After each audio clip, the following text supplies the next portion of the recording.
আজি ইয়াত কিছু দাস সম্প্ৰদায়ৰ কিছু বঙালী মানুহ হয়। তেওঁ কিছু মাই মৰাৰ পিছত তেওঁ এখন নাম লগাইছে।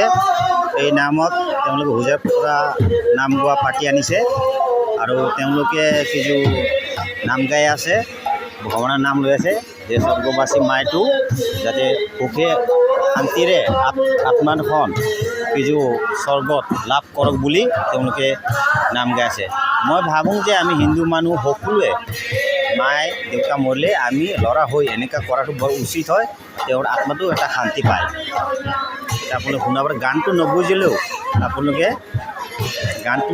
যদি আপোনালোকে হিন্দু সমাজৰ লোক হয়, সনাতন ধৰ্মৰ মানুহ যদি হয়, তেনেহ'লে আপুনি নিশ্চয় লাইক কমেণ্ট কৰিব। কিয় আমি হিন্দু মানুহৰ এটা ৰীতি নিয়ম আছে।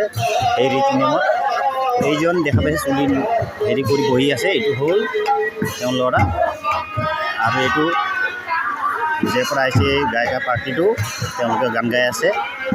গানটো আমি ইমান নুবুজিব পাৰোঁ, বঙালী নহ'লেতো পৰাই মানুহ নুবুজে ভাষাত।